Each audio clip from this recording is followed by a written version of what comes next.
Welcome back to Kings of the North. Doug Lesmerises with you. Matt Brown will join us at the end of the show. He is a new partner here at Kings of the North. He's the publisher of the Extra Points newsletter. It's financial stuff. It's NIL stuff. He gets all kinds of records from schools. He says, give me the records. And they say, we don't want to give you the records. And he says, give me the records or I'll sue you. And then he gets them. And he also writes about the EA Sports video game. So Matt is a wonderful new partner. He's a really smart college football analyst because we're talking about money. So I get worried sometimes that when we rank the 26 best quarterbacks in the North, it can feel like homework. So then when I say we're going to talk about money and the structure and of the sport and governance, then I really get worried about homework talk.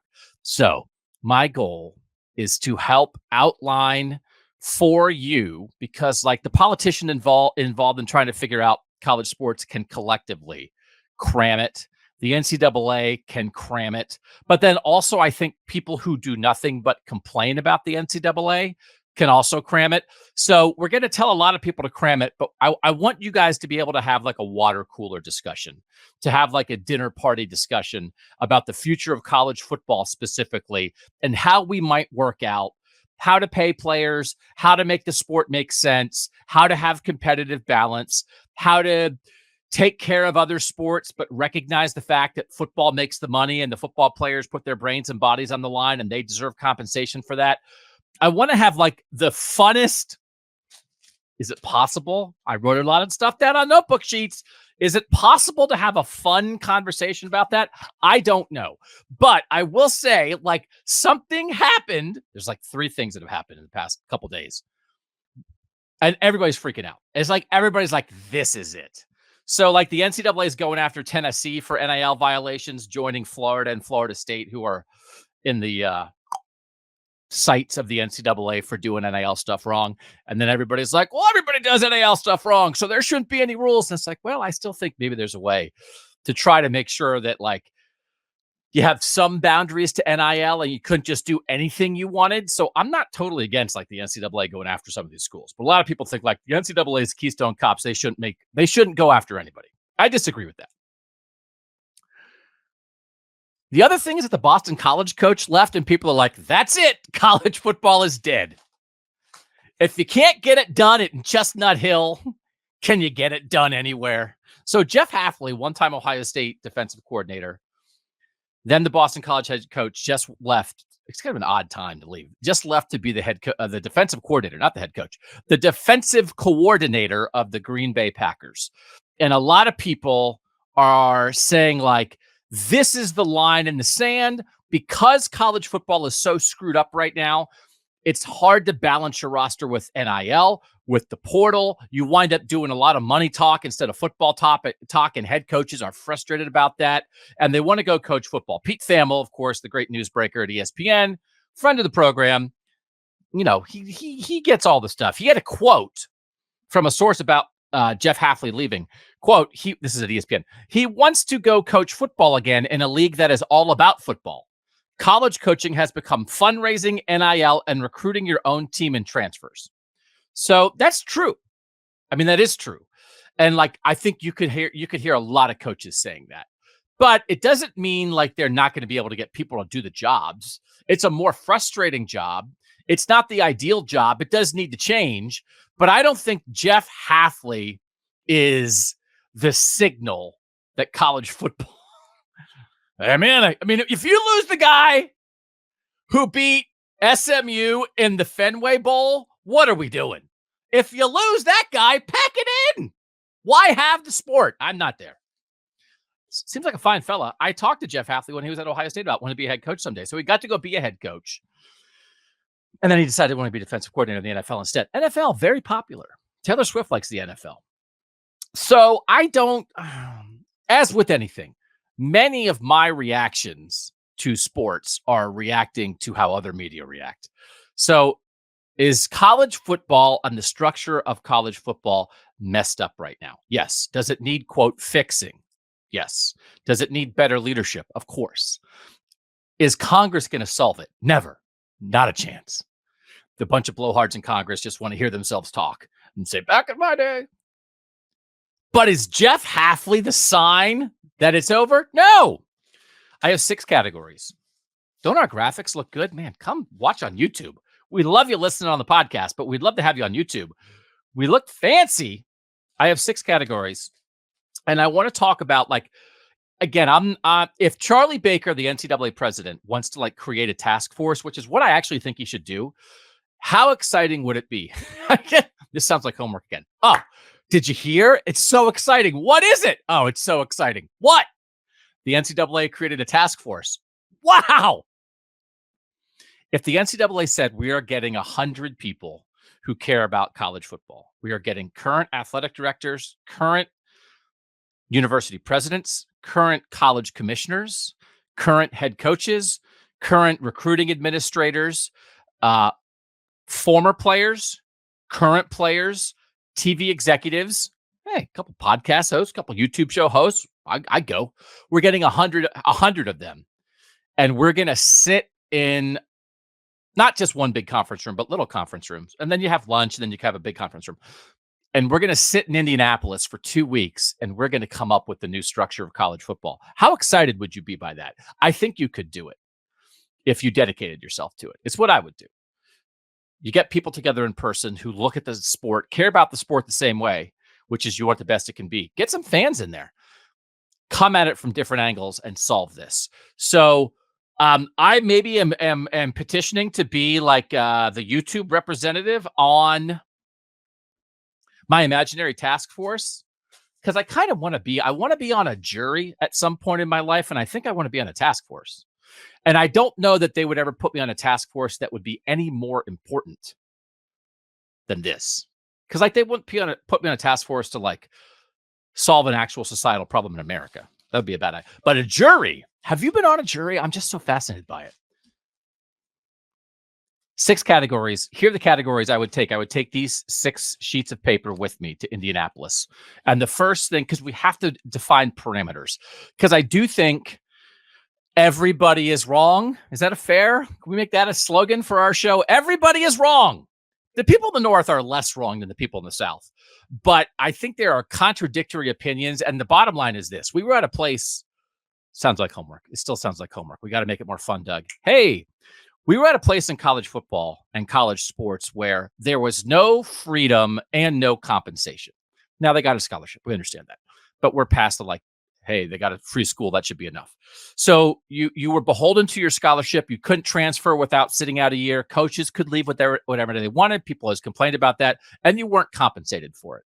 Now we're at a place of like pretty much unlimited freedom, especially since they now say you can transfer more than once. Unlimited freedom, and you're being compensated. And so what actually happens is when you're compensated, you give up freedom. And that's just kind of how it works. So we've gone too far the other way. This is not right. And the problem is, it's not that players have no rights. It's like now we have no structure because we've given so much to the players. We still have to pay them directly, but we've gone too far. We've gone off the deep end the other way. Like for 100 years, we were the other way wrong. So I understand it's like, hey, if we have like a 7-year blip going too far the other way to figure it out, it's like, okay, well, it was still 100 years the old way. So I don't think we'll be like this for 100 years, but you know, I've talked to some people. They're not hopeful that it happens overnight, which is why we need a task force. Let me lead you through the water cooler, dinner table. Maybe go out with your friends and hey, like there's a thing on Instagram where there's a dad who like gets together with his friends like every Friday night and he writes down topics that he wants he and his friends to discuss, and like the person's child thinks that's funny. I think it's the podcastification of American society, because I don't yet write down what I'm going to say to my wife and my children, but maybe I should. But if you prepared yourself for every conversation in your life like you were preparing for a podcast, would your life be better? Maybe. You're watching this, and you're probably more interesting than me. So take this. Number 1, the size of the player pool. And this is something we have to talk about, because the problem is that people think that like more people have value than actually do have value. And this is where it's different. If you look at the player pool for Major League Baseball, it's 26 players on the Major League roster times 30 teams. That's 780 players. If you look at the NBA, it's 15 players times 30 teams. That's 450 players. The NFL is 53 players. Now there's a practice squad and stuff, but 53 players on the active roster times 32 teams. That's 1,696 players. If we just look at the power conferences, the Power 68 times 85 scholarship players, that's 5,780. And if we look at all of Division I football, which is taken in the Group of Five, the MAC and Conference USA, the Mountain West, and everybody else, that's 134 teams times 85 scholarship players. That's 11,390 players. So we are talking about a world where the player pool for all of Division I football is 25 times bigger than the player pool for the NBA. It's 14 times bigger than the player pool for Major League Baseball, and it's almost 7 times bigger than the player pool for the NFL. So the thing we have to realize is there are not 11,390 college football players who have value beyond a scholarship. They're not. They're just not. There's like that, right? The analytics, like the wins over replacement, a replacement level player. There are a lot of players that are like, you could get a guy like them if they left, if they said, this isn't fair, this is not for me, or they left your program, you could find somebody like them to come do that job. That's just real. Now, 11,390, even if you said, what if you said the top 30 players at the best 50 schools are real difference makers, can't be replaced. What if you had 10 players at all the other schools, like the other 85 schools that were real difference makers? That's 2,340 players. That's still more than the NFL. And that's if we just said like just 30 guys are like, it's the player pool is gigantic. So here's the issue, why this matters. And I don't know if we talk about it enough this way. I'm going to say things constantly like, I don't know if we talk about like this enough, but I'm also going to wonder like, maybe this is what everybody is saying, but it's what I'm saying. So take it to your dinner table. When we talk about compensation, you cannot compensate 11,390 players. You can't. It doesn't make sense. You can't say we've got to pay everybody $100,000 at all of the Division I schools. When you're paying 450 NBA players, you can't pay more than 11,000 college football players. The value's not there. So we have to keep that in mind, which leads us to the discussion that a lot of people are having about the top tier breaking off. Because there are going to be, I think, at least half of that player pool where a college scholarship, frankly, is enough compensation. I mean, I am very much against like the, hey, I would have loved to get school for free kind of argument. But so like that idea of like, hey, players should be happy with their scholarship, I think that's wrong. But the idea that 11,000 college football players have value above our scholarship, I think is also wrong. And I don't know that we talk about it. That's just real. I don't know if that hurts people's feelings. I just think it's true. So we have to break off a top tier. So that's when you start talking about the top 40 teams. If you're breaking off a tier, which is what Charlie Baker, the new NCAA president, proposed and said, let's make new rules. These are the new rules. You've got to compensate players a certain way. And to do that, probably everybody's not going to do that, but you break off a top tier. If you broke off like the top 40 teams and they still were compensating 85 players, that's still 3,400 players. That's still double the size of the NFL. The other thing is you get to a world where you don't have 85 scholarships. Or maybe could you have 40 spots on your team that are scholarship plus and 45 that are only scholarship? And then scholarship plus, they are involved in direct payment of players by the universities and NIL or something. I don't know. We have to realize that. Okay. So the size of the player pool matters. If you thin it down to the top 40, it becomes more manageable, but it's still way more than any other pro sport in America. And when we talk about this, we're talking about pro sports. We're talking about the professionalization of college football. So if we're going to think about that way, if we're going to compensate players directly, you have to think about how many there are. You would never have another sports league. You wouldn't make any money. It's like, hey, how many people are in your sports league that's so popular? 40,000. We have 40,000 players and we pay them all $1 million. How do you make any money? We don't. So number one is the player pool. I don't know if I've heard that part of the discussion very much, but again, it's why you hear about a top tier. All right, let's talk about player freedom. I'm going to maybe sound anti-player here. I'm not. I'm pro structure, which is pro structure is anti everybody do whatever they want. Player freedom. We have to get away from the coaching comparison. We cannot compare college football players to college football coaches because that's not the comparison in any sport. If we're going to professionalize the sport and pay players directly, or even where we are now, where you have the NIL and you can get money on the outside, that's not the comparison. When they were playing for free and when they couldn't transfer and you compared it to the coach, man, that guy's making all this money and he can quit and go take a new job and the players can't. That was a reasonable point to make. That's not fair. Why should the coach get to do that when the players can't? When we enter the freedom and compensation world, that is no longer the comparison. The only comparison is players in other sports. So please don't compare it to coaches. That's not the deal. You get to pick your school in college football. You have more freedom coming in than anybody in a pro sport. Pro athletes, now foreign players just can sign with people, right?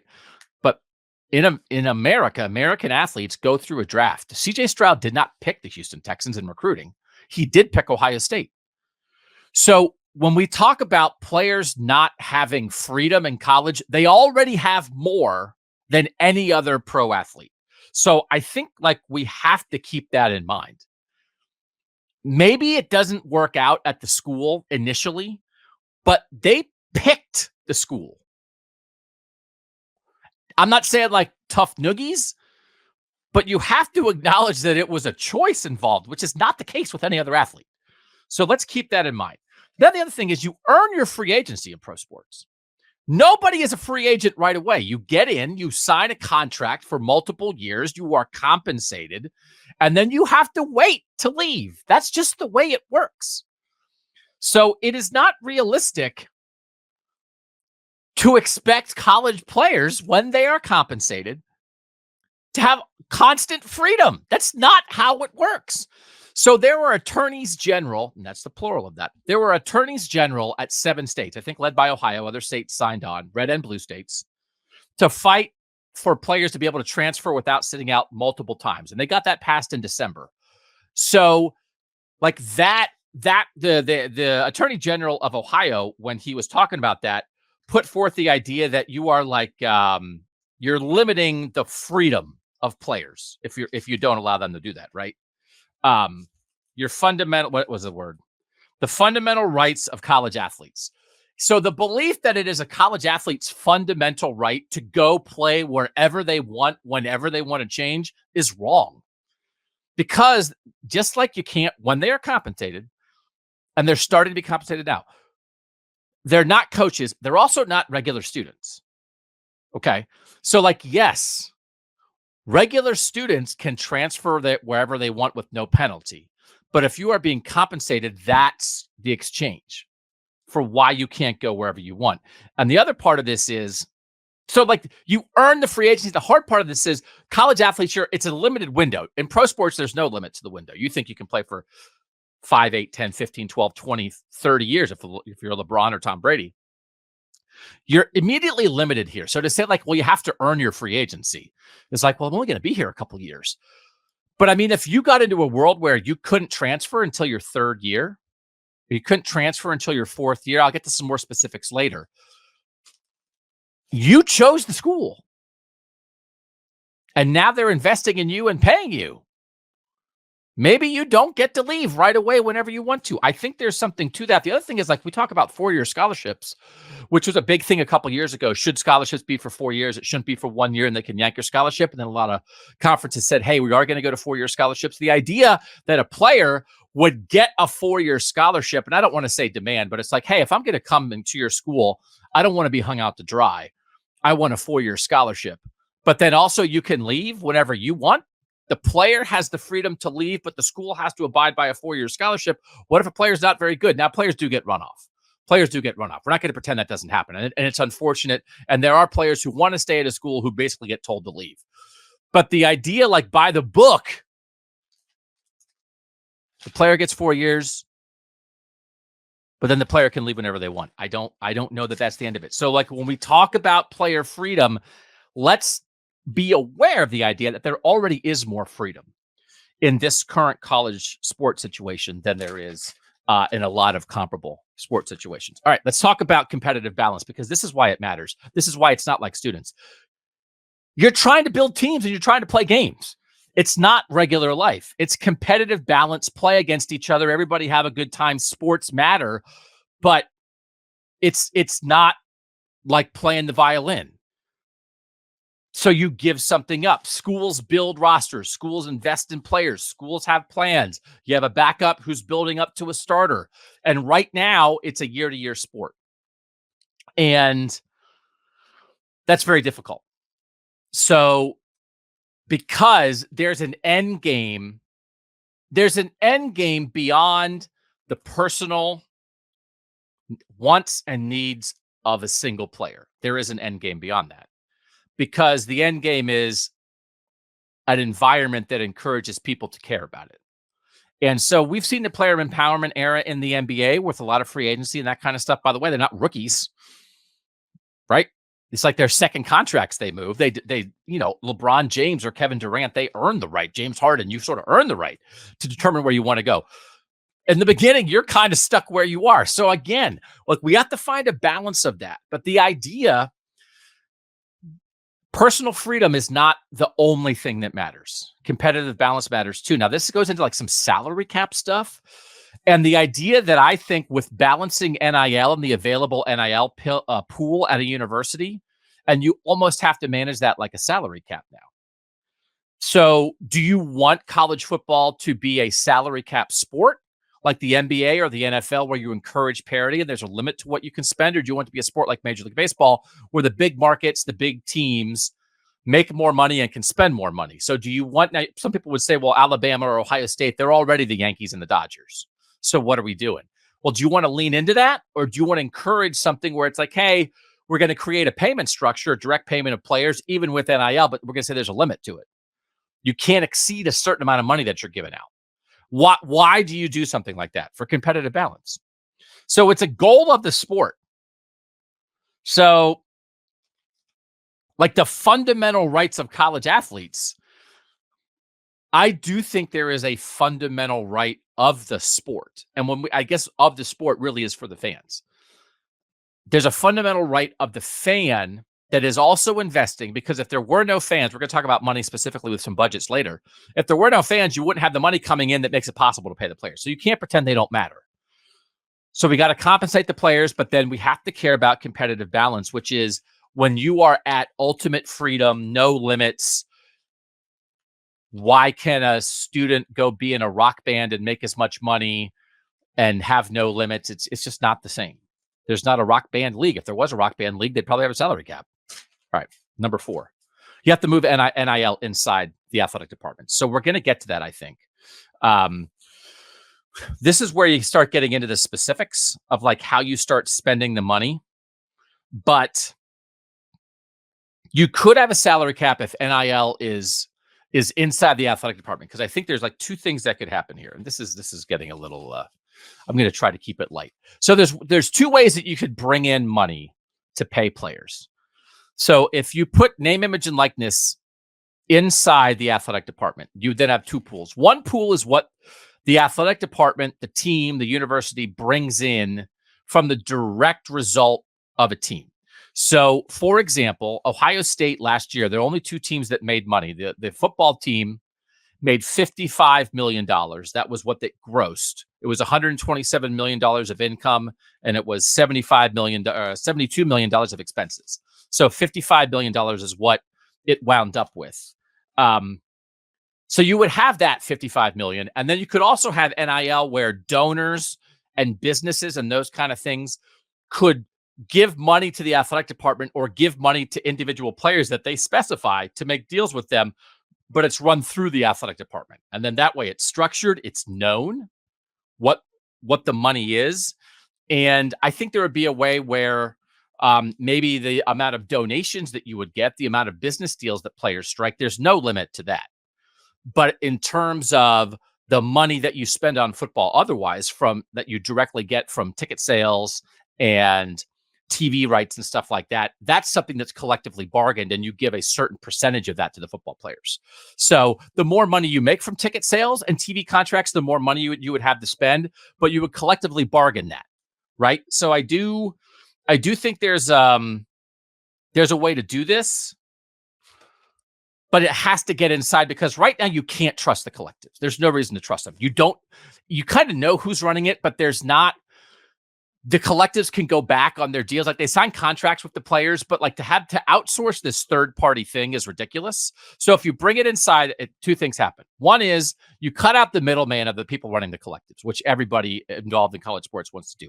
Cut out the middleman. And two is the idea that Ohio State makes a $55 million profit on football right now and isn't allowed to give any of that money to the players. They have to be asking fans to give $25 to a collective so they can pay the players that way. That's crazy. It's crazy. So there's all these reasons to move it inside. And when Matt Brown comes on later, we're going to talk about how much of this money do the collectives even give out. The money you're sending a collective, are they turning it all around and giving it to the players? No, they're not. So it's nuts. So let's talk about contracts then. So once you move it inside, now we're paying players directly. This is where I'm putting on my collective bargaining hat. So the collective bargaining structure in major sports, this is so you take the players and the owners in sports get together. Currently, the NFL, the players get 48% of revenue. Collectively bargained, 48% to the players in the NFL, 45% to the players in Major League Baseball, 50% to the players in the NBA. Okay. So here would be my proposal for contract structures and how you could do some of this when you bring it inside. Ohio State makes $55 million. We already said that. About, according to their documents last year, about $64 million they brought in on football ticket sales. About $37 million is for football media rights.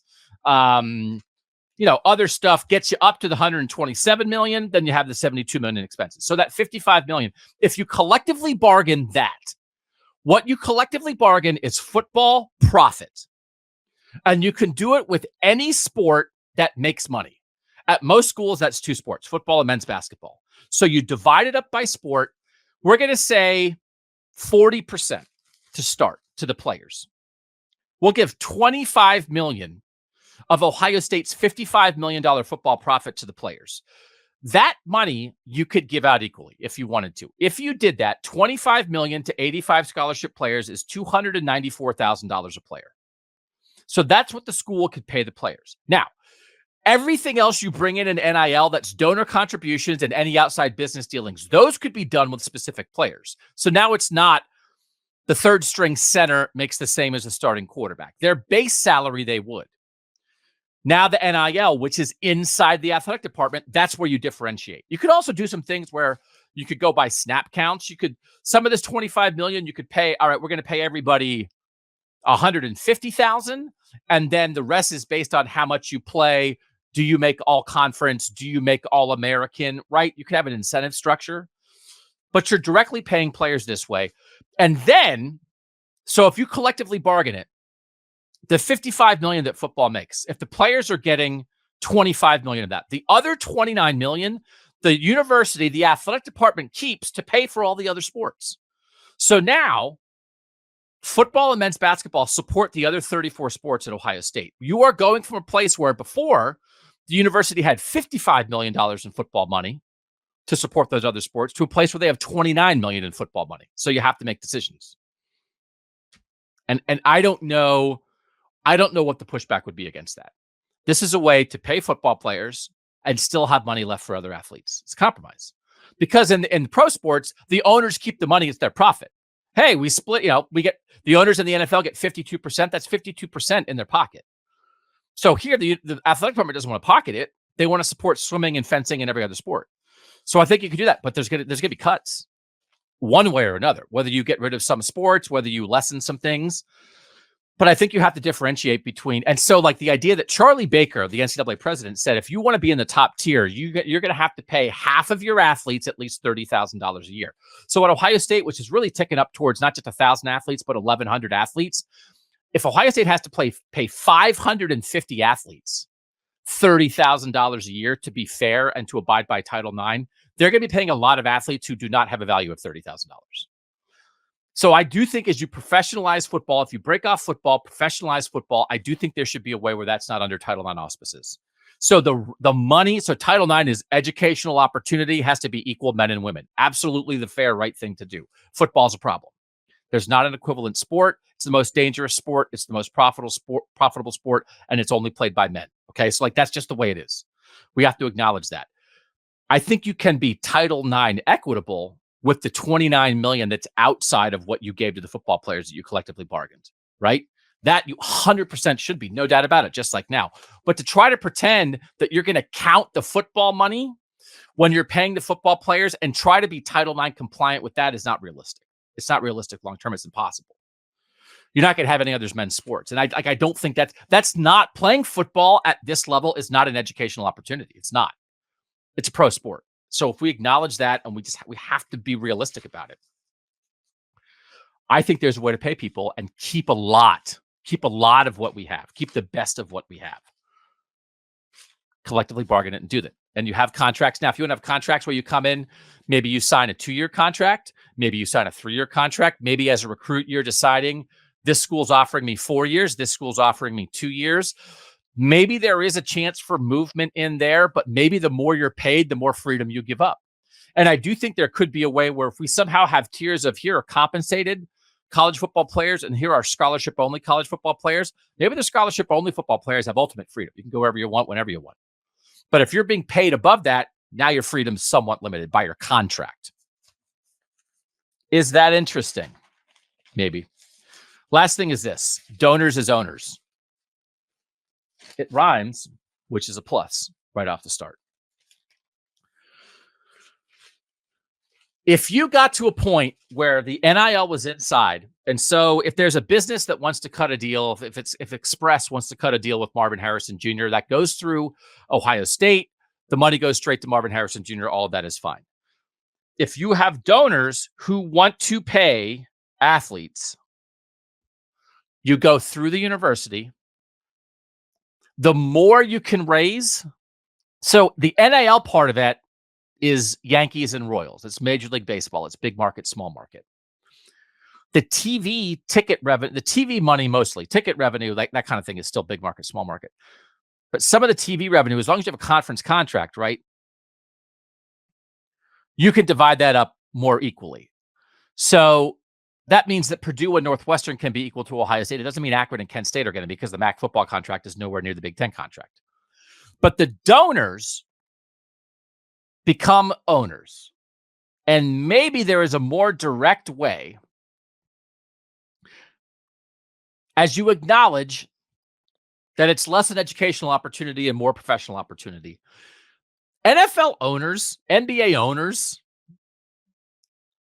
they're not necessarily like the smartest people. Now, they made a lot of money or they inherited a lot of money, but they might have gotten lucky. I don't know. Are they like the most qualified people to make decisions about sports teams? I mean, if you have a favorite sports team, you probably have an owner that you hate, but they make the decisions because they have the money. Maybe college football gets to that point where instead of the board of trustees hiring your football coach, your donors as owners hire your football coach. They have more direct influence. They already have influence now. People would say, Doug, don't be naive. That's already how it works. But make it real. Make it specific.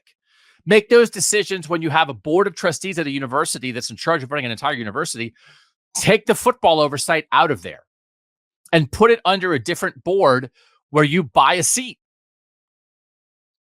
Now you have an athletic director and a football coach who have a direct relationship with those donors. I know a lot of this is already taking place, but we're structuring it. We're bringing it out in the open. We're making it official. So that's your board of directors. So it's NIL with donors inside the athletic department. And that all goes to football as you see fit. Of course, you can have NIL for other sports, but that's a separate silo. NIL for all sports. For the sports that make money, you take the ticket revenue and the TV revenue and everything else. You basically split it with the players. And then you take the rest of that revenue and support the other sports that are not moneymakers. And that's my plan. I am not an expert on this.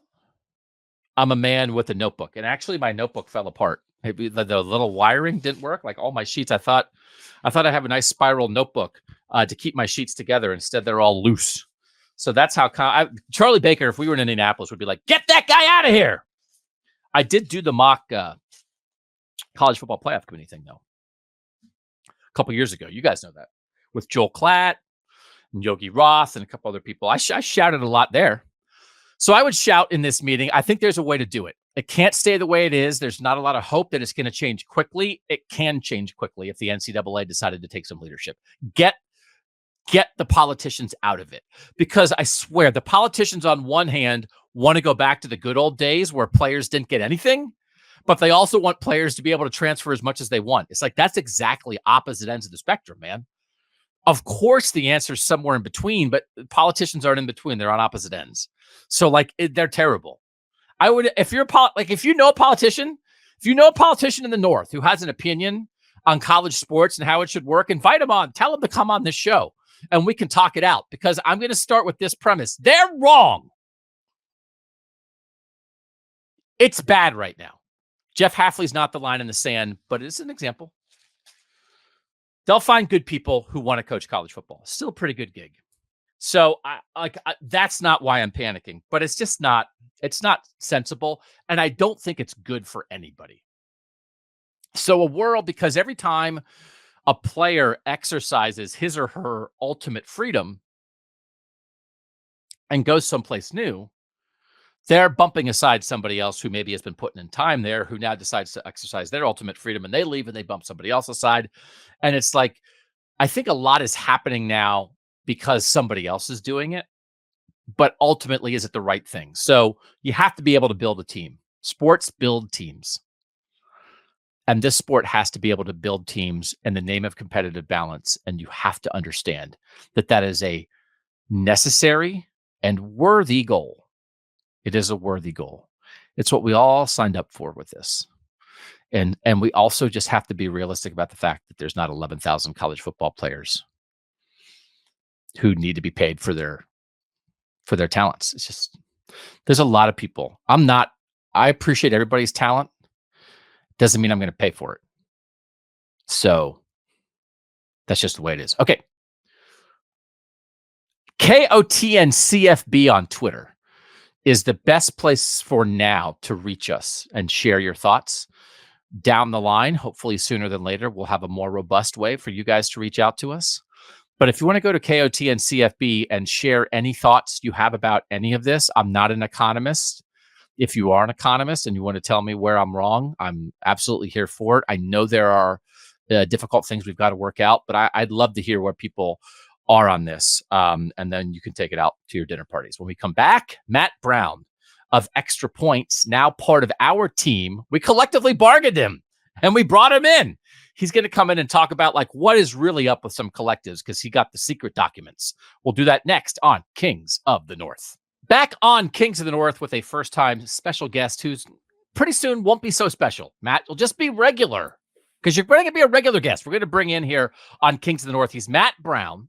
He is the creator, founder, executive editor, writer, everythinger of Extra Points, which is a newsletter and website that covers like the secret inside money dealings and video game stuff of college football. So Matt, first of all, welcome to our company. And we're so excited to have you here. Thanks so much. I'm thrilled about this. I'm thrilled to be with a bunch of people that I already really liked and respected. And I'm thrilled to be able to tell some interesting stories. I spend a lot of my time digging into all the off the field stuff that shapes this entire industry. And these are things I love talking about. So I'm glad to be able to do it here. If the good listeners and good viewers of KOTN would like to consume your content on a more frequent basis, what would be the best way for them to do that right now? Doug, that is my absolute favorite question to get. You can find the newsletter at extrapointsmb.com. You can get 2 of those newsletters for free every week. There's another 2 that are behind a subscription paywall that helps pay to support everything, including the video game that we built. You can also find me on Twitter at Matt Brown EP, where I'm probably wasting time when I should be doing some transcriptions. All right. Matt, the video game that he made is like a Oregon Trail kind of thing of like being an athletic director, like making decisions that an athletic director might make. What's it called? Athletic Director 4000, Simulator 4000. Yeah. It borrows a lot from Oregon Trail, borrows some from maybe Carmen Sandiego. If you're somebody that's, in your 30s or 40s and you played educational games on 3.5-inch floppy disks, I think this will be very recognizable to you, but it is about what it's actually like to run an athletic department. It is a surprisingly realistic product for a relatively silly construct. I used to walk from middle school to the public library, which was like a block and a half away, and play computer games after school instead of going home. And I would either play this karate game. I can't remember what it was called, but it was like you hit keyboards like to karate chop people, or Carmen Sandiego. So karate chopping, I didn't really learn anything from, but Carmen Sandiego, I learned like where places were. And if I could have played your game, maybe I'd be an athletic director right now. Yeah. And when we had a company meeting, and like Matt's like, hey, like video game. And I was like, I have 9 other video games that I would like you to make for us now. So that's how we work here. Matt has ability, and Matt has the know-how to actually do things. And I just throw things against the wall. So maybe more video games down the road. That's the hope. That's the hope. All right. What's the deal with collectives? So you do like a lot of Freedom of Information Act things where you get information, you get tax records. And one of the things you did and wrote about on Extra Points recently was about some of these collectives around the country, the money they are taking in from fans. That's who they get the money from most of the time. And then what they are giving out. What did you learn about the process of how these collectives work from a money in, money out standpoint? Yeah, it's a good question. And one of the things I think can be kind of complicated for fans when we talk about collectives and NIL is that a collective can be a bunch of very different things that may not always be terribly similar. Right now, there are mostly 2 different kinds of collectives. We have collectives that operate as LLCs or for-profit entities, even if they're not actually running for profit. And we have some that are operating as 501c3s and as charities. And if you set yourself up as a charity, one of the main benefits is that people who donate to that charity can then write off that donation on their taxes, just like you might if you donated to Ohio State or donated to Michigan or Penn State's athletic department right now. But if you do that, that means the collective has to file what's called a 990 or a form with the IRS that says, this is exactly how much money we took in. This is exactly how much money we spent and how we spent it. Here's who our board of directors are and who's in charge of this organization. And then anybody can look at that 990, whether you're a nosy reporter like me or just Joe Q fan. You can't do that with any of the collectives that are set up as private corporations. So we spent a while here and looked at the last year's tax returns, fiscal year 22, at every collective we possibly can to figure out just how big some of these are. And then they're imperfect numbers, right? Because this is last tax year, and many of these groups didn't start until September or October of 2022. So they're going to show smaller numbers you might expect. But it is the best way to get an apples to apples comparison of the scope of some of these entities. And I got to tell you, I was surprised about 2 specific things. One was, who are some of the largest ones of these groups? Because right now, trying to figure out who's really into NIL and who's really throwing around money, a lot of that's through rumor and innuendo. And a lot of the coaches that talk about this don't really know either, right? They're just kind of repeating what somebody told them. The single largest collective that we inspected in terms of reported revenues was not in the South. It was Friends of the University of Notre Dame that reported an NIL, the total war chest of nearly $8 million. Would you say that Notre Dame is in the North? That's a good question. Actually, let me answer it for you. Yes, it is. We claim it. I mean, like geographically, congratulations to the North. We won. Yeah, the North won the collective battle. Michiana is very north. Yeah, in many ways, right? And so you have a couple of southern places, Texas and Clemson, but Indiana and Ohio State and Iowa, they're all reporting more than 2 million in this particular group. The other thing that surprised me, and this isn't a nefarious thing, I've had numerous tax professionals and accountants tell me this is standard, but a lot of the money that these groups raised in fiscal year 22 was not spent on athletes. It wasn't spent at all. It was cash on hand, right? You might raise 2.1 million and the tax papers say you only distributed 900,000. And you might do that because you want to save money for the next recruiting class. You might do that because you want to have cash on hand to pay for lawyers and marketing and development costs. Or you're not sure what your development is going to look and your donations are going to look like the next year. And that's, I think, still true now. Then the next time we see this, the numbers are going to be a lot bigger. But total fundraising is not necessarily equal to the amount of money that's being distributed. People want to be flexible in case an opportunity in the transfer portal comes down the road. Does this make sense to you? Now that you've looked at the numbers, as you've pondered it, the fact that this is how we are currently paying college athletes through outside collectives. What do you think? And was your view affected at all by the information you got from these tax records? Yeah, to be totally honest, I think this system right now sucks. And when I say that, I think it's better for the athletes, obviously, than the last system where they weren't getting this money at all, or it was happening with even less oversight.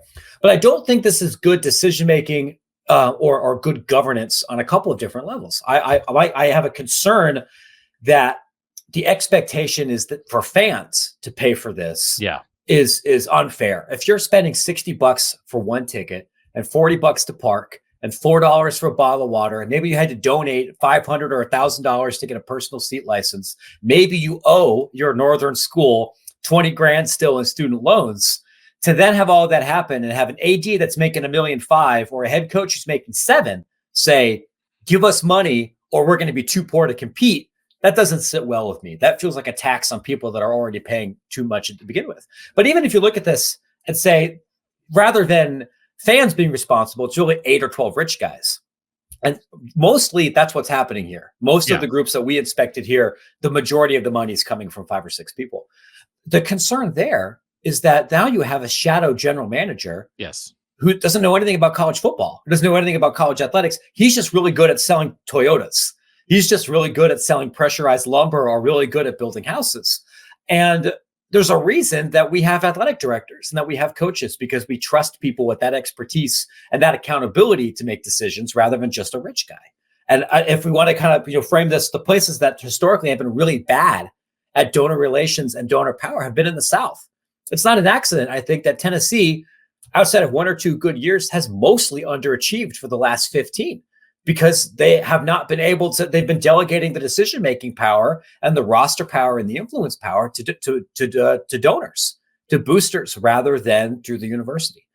I think it's going to be better for everybody when you move to a system where the university uses some of the $220 million they're making in athletic revenue and paying people directly, just like in every other business in America, rather than asking other people to do it. But that's not where we are right now. So where we are right now is, we got to look through this stuff to kind of figure out what's going on. I had thrown out in the previous segment the idea of like donors as owners, right? That which is almost like a we already know it exists. You just spelled it out in a lot of the ways they were. But I was saying, like, maybe if you get to a point where NIL is inside an athletic department, and I think there's 2 ways you can you can distribute money. That if you're paying players directly, you have a pool of money, which is the income and the profits from TV contracts and ticket sales and all those things. Maybe, like I said, you collectively bargain that. The players get what percent of that kind of thing, and that's it. But then I think NIL can still exist, and maybe NIL is like, okay, the NIL, now that can just go to the best players. It can go to the players that donors specify. But then I think to be able to spell out a world, I said, forget about like the board of trustees at a university being in charge of making hires. Maybe you have a board made up of the rich people who donate to NIL, who now officially are the oversight body of the athletic director or the coaches, and you structure what kind of is already happening anyway. So I think there's like a lot of paths to it, but it seems like the worst answer is this outside group that is the only group allowed to pay people, that you are beholden to, that schools are kind of working under a salary cap, but they don't necessarily know or even maybe trust the people who are running it, and B, like they don't even know necessarily like what money they have to work with because it's sort of indirect and it's not structured. And do you know how much people are going to give out? Worst of all possible worlds. Whatever they do has to be better than this. Yes. Yeah. That's what I'm thinking. It's the lack of trust is a major issue, and that's a major issue in the North. It's a major issue in the South and the Mountain West. That the interests of a major donor may not align with the football coach, may not align with the athletic director or the university at large. The donor might just say, look, what I want is to be able to sign the highest ranked class in 247 so I can go to the country club and dunk on everybody else because our school is ranked 3 times higher. And the coach may say, I don't care what the star rating is. I think that guy sucks. But if the GM and the coach aren't on the same page, we see this as a problem in the pros. This could very much be a problem in college athletics as well. It's not an efficient way to compensate talent or make big picture decisions. We could have a world, you're right, where these two things do exist and they work in parallel with each other. We could have a world where NIL functionally doesn't, because we have a collective bargaining agreement that says you can't dump in donor funded, money to get around the salary cap. Like we can't do a fundraiser here in Chicago to help the Bears sign players. Like one, trying to raise money for that would get you laughed out of any bar anywhere here in Chicagoland. But two, it's literally against the CBA. They'll dock you draft picks for it. There's still going to be groups trying to market athletes. But I think you and I and most of the sophisticated people listening to this program understand that being good at football and being marketable for brands are two very different skills. And a lot of 20-year-olds aren't really the latter, and their value is as football players. If I knew exactly how this was going to end, I'd be charging a hell of a lot more than $8 for this newsletter, right? I'd be in a different business, but it is going to look very different from what it does right now. What we have right now doesn't really make a whole lot of sense. And I do think that I didn't talk about this earlier, but like that idea where if you are folding any kind of donation NIL operation inside the athletic department and you track it and you structure it and you allow the athletic department and university to control it, then you can say, then we'd be back to kind of where we were before, which is you can't pay people on the side. Right. And it's like, well, how are you going to enforce it? Well, you do your best, but that's how the pro sports do it. Right. Yeah. You can't go around. You can't make side deals or you get in trouble because you're paid through the salary. You're paid through the structure. And it would really be even before when they weren't being paid at all. And it's like, well, there's a booster on the side giving you $5,000 in a paper bag. Right. There was a part of it that was like, well, the guys should be making some money. But now if they are making money and you say, if you give $5,000 in a paper bag to somebody, you are circumventing the salary cap. We're docking you. I think that's a more enforceable model. And I think there's like, you take away the unfairness aspect that maybe help people turn a blind eye at times to what happened before. I just don't think I get frustrated the most when I think people like feel like A, you should give up and not try to have rules, or B, that everybody deserves the ultimate freedom to do whatever they want to do all the time. And there should be no rules because a player should have every possible right. And that just doesn't make any sense either. I think structure is the answer. Sure. And that's the way we do most other industries, right? Freedom comes with responsibilities and obligations and other things too. And we have individual contracts or we have a union to help set some of those things up. And I don't think we could talk to a single coach at the FBS level who isn't really frustrated with perpetual free agency and rules that aren't really rules and everything else. I don't know the solution to enforcement. And I think it would probably be accurate to say that there are NBA teams or NFL teams that get around the salary cap a little bit. But if you get caught, you lose draft picks. Yeah. It doesn't happen very often. And I think it would be difficult to argue anybody is winning a championship or anybody's secret to success is because they're able to get around the cap. And I think once we move to something like that's what we're looking at for rule violations in college football. It happens elsewhere. People in the EPL get docked for financial violations. It happens in South American soccer, but it would probably be better than what we are right now. So let me ask you one other topic before we let you go, Matt. So what is happening with the NCAA attempting to enforce some NIL rules? So far, the schools getting pinched are in the South, Florida State, Tennessee is the more recent one. Do you think this is nuts and stupid and the rules don't make any sense and everybody's doing it? And like the pushback against the NCAA that is coming from everybody at the University of Tennessee, people in government in Tennessee and some other states, like they're taking aim at the NCAA over this. Do you think that is correct? Like, what is the NCAA doing? Or I would say they're certainly imperfect, but they did try to have some rules, and they did say there's going to be NIL, but you can't use it this way. And then if you did use it this way and you were out at the far end of pushing the envelope in NIL, maybe I don't feel so bad if you're getting pinched. And maybe there were some other places who held back a little bit to see what would happen. And now they're saying, like, that's why we didn't go whole hog right away. There's two things I think here that are true. Like, I think you could make a principled argument that the rules themselves were stupid and probably against the law, and that nobody should be held accountable for breaking them. And that's what the attorneys general of Tennessee and Florida are arguing here. Now, to be honest, after I've talked to a couple of other attorneys and read some commentary, I don't actually think that's a slam dunk case based on the specific facts at stake here and where this was filed. It's not an accident that a bunch of other states have not joined this case. Compared to what happened a couple of weeks ago with the lawsuit over NCAA transfer restrictions, Ohio and West Virginia and Illinois and Colorado all joined that. And if you have some of the bluest and some of the reddest attorneys general agreeing on something, you got a pretty good case. That's not what's happening here. But if that's the argument you want to make, if you want to go full libertarian or if you want to go full antitrust activist, I think that's intellectually honest. And it might be right. I would also, I think, agree with you here. If there's any school that doesn't deserve to be we shouldn't be celebrating as some kind of martyr for any of this, it's Tennessee. Yeah. Especially given what this school did just recently with NCAA investigations to get out of Jimmy Pruitt's contract. They basically kind of weaponized that entire process. What people need to understand about these NIL rules is that these didn't come up out of like the Oberlin Debating Society. These weren't made by Dartmouth. They weren't made by the Drake Group. They weren't made by the Knight Commission. They weren't made by a bunch of out-of-touch academics. The NCAA Division I Council, the highest board, the head of that is the president of Georgia. There's SEC and there's big-time football institutions all up and down any of this. And these rules and policies came from representatives from FBS institutions. And the voices in 2022 that were pushing for stronger enforcement were not necessarily reporters. They weren't academics, and they weren't people at Long Beach State. They were coaches and practitioners and administrators at big time institutions, including the South.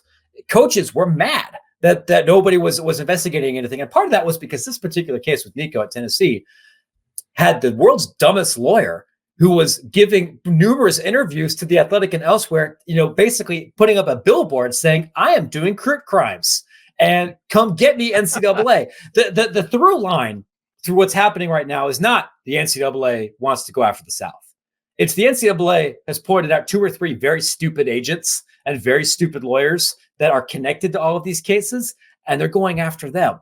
And I don't have any sympathy for somebody that goes 90 and a 55 and then gets on Twitter and brags about it and shares photos of them doing it. And then when they get a speeding ticket, cry about discrimination. Like maybe the speed limit law was bullcrap to begin with. That's definitely possible. But you are not the people that deserve public sympathy for this. And it's not coincidental that it's happening in the South. No. They drive faster there. Especially with this particular thing, and the states that were most aggressive in changing their laws, and the institutions that were most aggressive in trying to push the envelope, not just for inducements, but in terms of institutional money and like what was commonly seen as permitted, were almost exclusively in the South, almost exclusively in the SEC. So of course, that's what this is going to be. If the NCAA shifts their enforcement to men's basketball, I think you're going to see a wider geographic, area where these infractions cases are happening. But like, this is something that people at Tennessee and their peers were asking for. I don't think you get to complain. Yeah. And I don't like and it's one of these things again, it's why when you are trying to hold someone to a standard, you must live by that standard yourself. So when you say, don't break rules, you can't be bumbling, incompetent goofballs. So the fact that the NCAA has ceded its leadership and is incompetent and can't be trusted in some ways, like, can invalidate everything they do. But if you're gonna leave some room for, okay, we know that they have problems. I think you could do that and say, yes, they have problems, but you still broke the rule. You still did. went 90. And like a the rule, fact that they're imperfect is not a defense to your crimes. yeah, I think it's lazy thinking, right? Because again, like the bad guy here is not Charlie Baker. It's not a couple of faceless bureaucrats in Indianapolis. At the end of the day, these rules, this structure, these policies came from university presidents.